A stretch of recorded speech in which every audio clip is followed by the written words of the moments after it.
तो सर ये एक्ने और पिंपल एक ही चीज होती है या अलग अलग? एक्नी और पिंपल्स दोनों एक ही चीज है।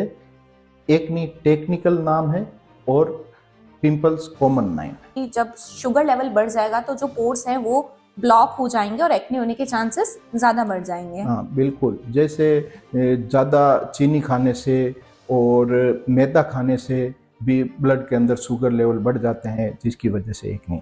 कभी कभार ऐसा होता है पिंपल तो आके चला जाता है लेकिन उसका निशान रह जाता है। तो उसका निशान रहने की मुख्य वजह है कि पिंपल को पिक करना। पिंपल को पिक करने से उसके अंदर जो फ्लूइड होता है वो स्प्रेड हो जाता है स्किन के अंदर, और वो जब निशान छोड़ के चला जाता है। एक इंसान जिसने सनस्क्रीन लगा रखी है चेहरे पे और एक ऐसा जिसने कि चेहरे को बिना सनस्क्रीन लगाए सिर्फ ढक रखा है, मुंह को कवर कर रखा है किसी भी कपड़े से, तो दोनों में ज्यादा बेटर कौन सा चीज है? ज़्यादा बेटर सन स्क्रीन वाला रहेगा, क्योंकि इसके अंदर आपको जो सन स्क्रीन का SPF होता है वो आपको धूप से बचाता है। तो ये सनस्क्रीन हमें धूप में जाने से कितने टाइम पहले अप्लाई करनी चाहिए चेहरे पे? ये आपको सुबह नहाने के बाद चेहरे पे लगानी चाहिए, फिर 4-4 घंटे के रेगुलर इंटरवल से आपको सन स्क्रीन अप्लाई करनी चाहिए। Hello and welcome to our podcast. आज हमारे साथ पॉडकास्ट में जुड़े हैं dermatologist doctor Dharmendra Godara sir. Welcome sir to our podcast. Thank you for inviting me. आज के हमारे इस पॉडकास्ट में हम सबसे ज्यादा डेलिकेट ऑर्गन के बारे में बात करेंगे, जो है हमारी स्किन, यानी हमारी त्वचा। हमारी त्वचा को हम कैसे हेल्दी रखें, कैसे ग्लोइंग रखें, और त्वचा में जो जो कुछ कुछ ऐसी बीमारियां हैं जैसे कि फंगल इन्फेक्शन वगैरह, उन पे भी हम थोड़ा बहुत डिस्कशन सर से जरूर करेंगे। सर, ये एक्ने क्या चीज है? हमारी स्किन के ऊपर बहुत सारे पोर्स होते हैं, छिद्र कहते हैं जिनको। इसके नीचे ग्लैंड होती है जिसको सीबेशियस ग्लैंड कहते हैं। ये सीबेशियस ग्लैंड ऑयल प्रोड्यूस करती है और ये ऑयल इन पोर्स के द्वारा स्किन से बाहर निकलता है। जब किसी भी कारण से ये जब पोर बंद हो जाते हैं तो ऑयल बाहर नहीं निकल पाता और ये सीबेशियस ग्लैंड स्वेल हो जाती है, जिसको अपन एक्नी कहते हैं। तो सर ये एक्ने और पिंपल एक ही चीज होती है या अलग अलग? एक्नी और पिंपल्स दोनों एक ही चीज है। एक्नी टेक्निकल नाम है और पिंपल्स कॉमन नाम है। ओके, तो सर पिंपल होने की क्या वजह रहती है? पिंपल्स होने के मुख्यतः कारण जो है उसमें मेन कारण हार्मोनल है। इसके अंदर क्या होता है कि हमारे शरीर के अंदर जब प्यूबर्टी आनी स्टार्ट होती है, और या अपन जिसको कहते हैं एडोलेसेंट एज, किशोर अवस्था, उसके अंदर हमारे शरीर के अंदर हार्मोनल चेंज होते हैं और कुछ हार्मोन प्रोड्यूस होते हैं, जिसकी वजह से ये जो ग्लैंड है उनकी डक्ट बंद हो जाती है और पिंपल्स होते हैं। दूसरा कारण है जेनेटिक्स। अपन ने देखा है कि जैसे कई पेरेंट्स के अंदर ज़्यादा एक्ने होते हैं तो उनके बच्चों के भी ज़्यादा एक्ने होते हैं। तीसरा कारण है इसका डाइट। इसके अंदर जैसे dairy products, chocolates, oily foods, इसके कारण क्या होता है कि हमारे शरीर के अंदर ये हार्मोन निकलने स्टार्ट हो जाते हैं और हमारे ब्लड शुगर लेवल बढ़ जाता है, जिसके कारण ये ग्लैंड ब्लॉक हो जाती है और उससे एक्ने होते हैं। अच्छा। और एक और कारण इसमें मुख्य तो होता है कि कुछ मेडिसिन जैसे अपन स्टेरॉइड्स और मेंस्ट्रुअल पिल्स या हार्मोनल पिल्स जो अपन लेते हैं, उसकी वजह से भी हमारे शरीर में हार्मोनल लेवल बढ़ जाते हैं, उसकी वजह से ये एक्ने होते हैं।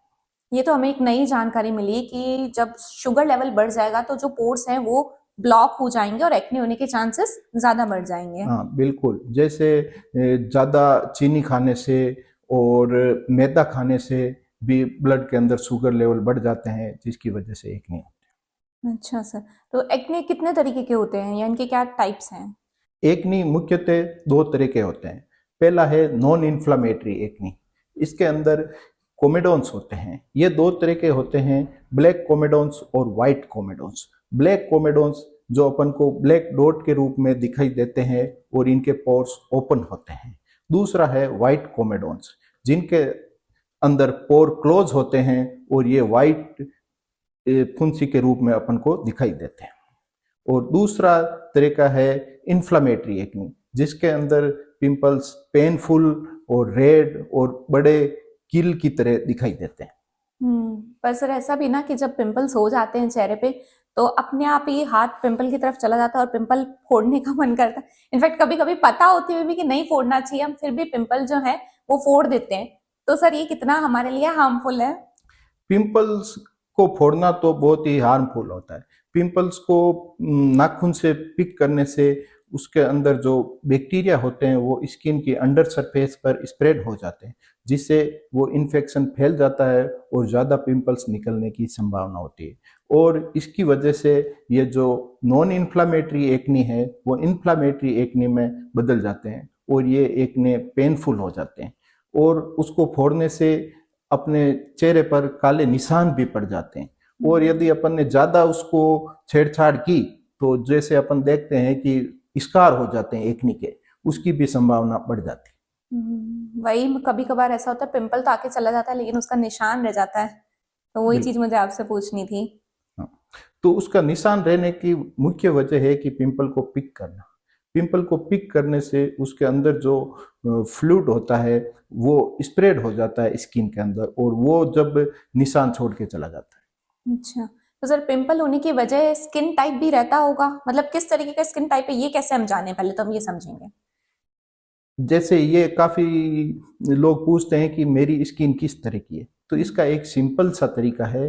आप अपनी स्किन को जेंटल क्लीन करें, उसको फेस वॉश या क्लींजर से धोएं और 2 घंटे तक उसके ऊपर कुछ भी अप्लाई नहीं करें। उसके 2 घंटे के बाद में आप फोरहेड, नोज और चिन के आसपास स्किन को या तो टिश्यू पेपर से देखें, तो उसमें यदि ऑयली या ग्रीजी अपीयरेंस होता है तो आपकी स्किन ऑयली है। और यदि उसके अंदर ड्राई होती है स्किन और टाइट होती है और रफ होती है तो आपकी स्किन ड्राई है। ऑयली स्किन के अंदर आपको ऑयल फ्री मॉइस्चराइजर यूज करने चाहिए और ड्राई स्किन के अंदर आपको ऑयली मॉइस्चराइजर यूज करने चाहिए। अच्छा सर, तो जो स्किन टाइप होता है अगर ऑयली हो तो ज्यादा चांसेस हो जाते हैं पिंपल्स होने के? बिल्कुल। अच्छा। ऑयली स्किन के अंदर ज़्यादा ऑयल प्रोड्यूस होता है और इसके अंदर जो ये ग्लैंड होती है सीबेशियस ग्लैंड, इसके ब्लॉकेज के भी चांसेस ज़्यादा होते हैं, तो इस वजह से ऑयली स्किन के अंदर ज़्यादा चांसेस होते हैं। तो क्या हम इन पिंपल्स को होने से प्रिवेंट कैसे करें या इनका ट्रीटमेंट क्या रहेगा? पिंपल को प्रिवेंट करने का आप सिंपल सा तरीका है कि आप अपने फेस को रेगुलरली 2 बार फेस वॉश से चेहरा धोएं और आप अपनी डाइट को कंट्रोल रखें। डाइट के अंदर आप लो शुगर डाइट लेवें, हाई कैलोरी डाइट भी नहीं लेवें और इसके अंदर बैलेंस डाइट रखें और डेयरी प्रोडक्ट का कम यूज करें और ऑयली फूड्स इनसे बचें। अच्छा सर, ऐसा है ना कि अभी तो लगभग हर इंसान जागरूक है, या ऐसा कहते हैं कि ज़्यादा ही जागरूक है। तो कभी पिंपल्स वगैरह निकल जाते हैं तो घर पे ही वो नेचुरल, कभी कभी तो बोलते हैं कि बहुत ज़्यादा गुड़ खाओ, वो तुम्हारा सर जो खून है वो साफ रखेगा, पिंपल कम हो जाएंगे। या फिर एक बहुत फेमस साफी करके भी एक आती है सिर्फ, वो पियो उससे साफ हो जाएंगे। तो इन सब का क्या रोल रहता है? वैसे देखा जाए तो ब्लड प्यूरिफायर का एक्ने के अंदर कुछ भी रोल नहीं है, क्योंकि अब आप ज़्यादातर डॉक्टर आप पिंपल्स का ट्रीटमेंट कराने जाते हो तो कोई इन्वेस्टिगेशन नहीं कराते। क्यों? क्योंकि इसके अंदर ब्लड और एक्ने का कोई रिलेशन नहीं है। तो ये यदि आप ब्लड प्यूरिफायर से अपने एक्ने को ट्रीट करना चाहते हो तो फिर आपको निराशा ही हाथ लगेगी। अच्छा, तो फिर इसका प्रॉपर ट्रीटमेंट फिर? एक्ने को रोकने के लिए आप चेहरे को सुबह शाम फेस वॉश से चेहरा धोएं, आप अपनी डाइट को बैलेंस रखें, डेयरी प्रोडक्ट का कम यूज करें, oily foods, fast food, junk food इसका सेवन नहीं करें और यदि आपको एक्ने हो तो आप अपने डॉक्टर से सलाह लें। सर हमारे इंडिया में एक चीज ये भी है कि जो गोरी स्किन होती है उसे हेल्दी स्किन समझते हैं, लेकिन गोरी स्किन और फ्लॉलेस स्किन होना, इन दोनों में बहुत बड़ा एक डिफरेंस शायद रहता है, वो क्या है? गोरी स्किन और फ्लेवस स्किन में मुख्य जो अंतर होता है वो मेलेनिन का अंतर होता है। गोरी स्किन के अंदर मेलेनिन कम मात्रा में पाया जाता है और ये फेयर और शाइनी दिखती है, और जबकि फ्लेवस स्किन होती है उसके अंदर मेलेनिन अधिक मात्रा में होता है और ये गहुए रंग की दिखाई देती है। गोरी स्किन को सन प्रोटेक्शन की ज़्यादा ज़रूरत होती है, जबकि फ्लेवस स्किन अपने खुद को ही सन से बचा सकती अच्छा, तो ज्यादा फायदेमंद कौन सी स्किन है? है। ज़्यादा फायदेमंद तो फ्लेवस स्किन है। अच्छा, ओके सर। तो जैसा अभी आपने बताया कि गोरी चमड़ी को सनस्क्रीन की जरूरत पड़ेगी, तो ये सनस्क्रीन हमें धूप में जाने से कितने टाइम पहले अप्लाई करनी चाहिए चेहरे पे? ये आपको सुबह नहाने के बाद चेहरे पे लगानी चाहिए, फिर 4-4 घंटे के रेगुलर इंटरवल से आपको सन स्क्रीन अप्लाई करनी चाहिए। जब हम स्किन की बात कर रहे हैं तो एक सवाल मन में जरूर उठता है कि ऐसी कौन सी चीजें हैं जिनसे हम स्किन को हेल्दी बना सकें। तो आप हमें कोई भी टॉप 3 या 5 ऐसी चीजें बता दीजिए जिनसे स्किन हेल्दी रहे। इसके लिए आपको प्रचुर मात्रा के अंदर पानी का सेवन करना चाहिए। इससे आपकी स्किन हेल्दी रहेगी और स्किन को हाइड्रेट रखे। आप अपनी स्किन के अकॉर्डिंग इसके ऊपर मॉइस्चराइजर अप्लाई करें। दूसरी चीज़ है कि इसके अंदर आप बैलेंस डाइट लें। बैलेंस डाइट के अंदर आप oily food, dairy products, chocolate, इनके सेवन से बचें। फिर आप अपने स्ट्रेस लेवल को कम रखें, क्योंकि स्ट्रेस से बहुत ज़्यादा एक्ने निकलते हैं। सर, जब हम कभी बहुत भीड़ भाड़ वाले इलाकों में जाते हैं भरी धूप के अंदर, तब एक इंसान जिसने सनस्क्रीन लगा रखी है चेहरे पे और एक ऐसा जिसने कि चेहरे को बिना सनस्क्रीन लगाए सिर्फ ढक रखा है, मुंह को कवर कर रखा है किसी भी कपड़े से, तो दोनों में ज्यादा बेटर कौन सा चीज है? ज़्यादा बेटर सन स्क्रीन वाला रहेगा, क्योंकि इसके अंदर आपको जो सन स्क्रीन का SPF होता है वो आपको धूप से बचाता है। जबकि कपड़े के अंदर क्या होता है कि कई बार जैसे अपन ब्लैक क्लॉथ होता है वो ज़्यादा सूरज की किरणें अब्जॉर्व करता है, उससे ज़्यादा डैमेज होने के चांसेस रहते हैं। अच्छा, तो ये तो उल्टा हो गया फिर। बिल्कुल उल्टा। सर, अभी इंडिया में एक ट्रेंड बहुत ज्यादा चल रहा है, वो है हर किसी को कोरियन ग्लास स्किन चाहिए। वो चीज क्या है और कैसे हम इतना उसकी तरफ अट्रैक्ट हुए जा रहे हैं?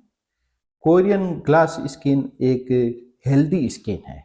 इसके अंदर स्किन हाइड्रेटेड रहती है और चमकदार दिखती है, वही कोरियन स्किन है। अच्छा, तो इसके ट्रीटमेंट्स अभी इंडिया में सब जगह अवेलेबल हो चुके हैं? इसका ट्रीटमेंट ऐसे कुछ अलग से ट्रीटमेंट नहीं है, जो अपन ने बताया है डाइट और सन एक्सपोजर से बचाव और रेगुलरली स्किन को क्लींज करे, और यही सब चीज़ें हैं।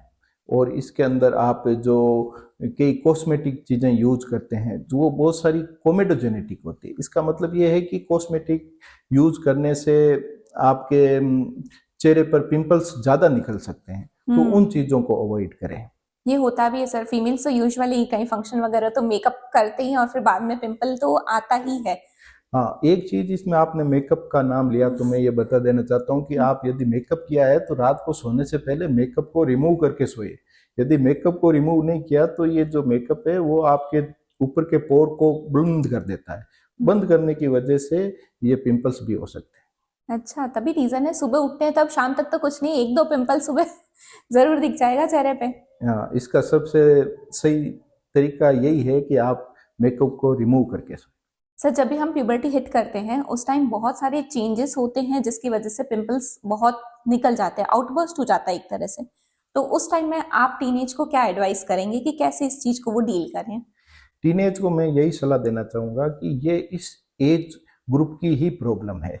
मुख्यतः जो एक्ने होते हैं वो 12 साल से लगा के 20-22 साल तक निकलते हैं। तो इस एज में हर एक को पिंपल्स होंगे, किसी को कम होते हैं, किसी को ज़्यादा होते हैं। तो ये इस एज ग्रुप के, इसके बारे में आप ज़्यादा स्ट्रेस नहीं लें और पिंपल्स को नाखून से पिक नहीं करें, उसको फोड़े नहीं। और यदि पिंपल्स हो रहे हैं तो आप अपने फैमिली मेंबर्स, फ्रेंड्स या डॉक्टर से सलाह लें। अच्छा सर, तो कभी कभार ऐसा होता है ना, बहुत स्ट्रेस में चले जाते हैं बच्चे और फिर वो एज भी ऐसी होती है कि ना तो पूरा ज्ञान होता है ना ही एकदम अधूरापन कह सकते हैं।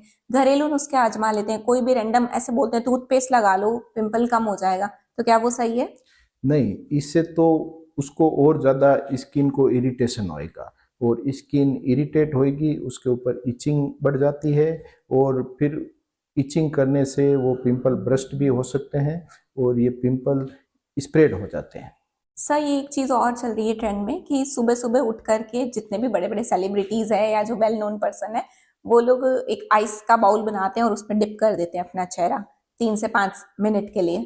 तो वो क्या ट्रीटमेंट है या नहीं है, या ऐसे ही बस? उससे एक तो ये होता है कि आपकी स्किन क्लींस हो जाती है, आपका चेहरा धुल जाता है, तो उससे जो इम्प्योरिटी या जो ऑयल होता है वो रिमूव हो जाता है, बस उसका ये इतना ही फायदा है। सर जब पिंपल्स हो जाते हैं तो इनका जो मेडिकल ट्रीटमेंट है वो क्या क्या चीज़ अवेलेबल है? एक्ने का मेडिकल ट्रीटमेंट दो तरीके से होता है। एक होता है टॉपिकल, जिसके अंदर अपन क्रीम देते हैं टॉपिकली अप्लाई करने के लिए, लोकली लगाने के लिए। इसके लिए अपन कई तरह की मेडिसिन आती है, जैसे क्लिंडामाइसिन, मिनोसाइक्लिन, ट्रेटिनोइन, ये क्रीम अप्लाई करते हैं। और बेंजोइल पेरोक्साइड भी काफ़ी यूज होती है। इसके लिए मुख्यतः ये इसको एक लगाने का तरीका भी होता है, जैसे कि कई लोग होते हैं जो केवल मेडिसिन को केवल पिंपल्स के ऊपर लगाते हैं। इसको पिंपल्स के ऊपर नहीं लगा के पूरे फेस के ऊपर लगाना होता है। आपको एक पीनट साइज का मेडिसिन लेनी है और उसको पूरे फेस पर समान रूप से उसको अप्लाई करनी होती है। दूसरा ट्रीटमेंट होता है इसके अंदर ओरल मेडिसिन। इसके अंदर एंटीबायोटिक जैसे एजिथ्रोमाइसिन, डॉक्सीसाइक्लिन, मिनोसाइक्लिन और आइसोट्रेटिनोइन आजकल मुख्य रूप से दी जाती है। अच्छा सर, तो आपने इस डिस्कशन में हमें पिंपल्स क्या होते हैं, कैसे होते हैं, क्या हम प्रिवेंशन कर सकते हैं और इनका ट्रीटमेंट क्या क्या अवेलेबल है, सब कुछ हमें बताया। हम उम्मीद करते हैं कि हमें और हमारे व्यूवर्स को बहुत सारी नई और यूजफुल जानकारी इस पॉडकास्ट से मिली हो। Thank you sir for coming to our podcast. आपको भी थैंक यू।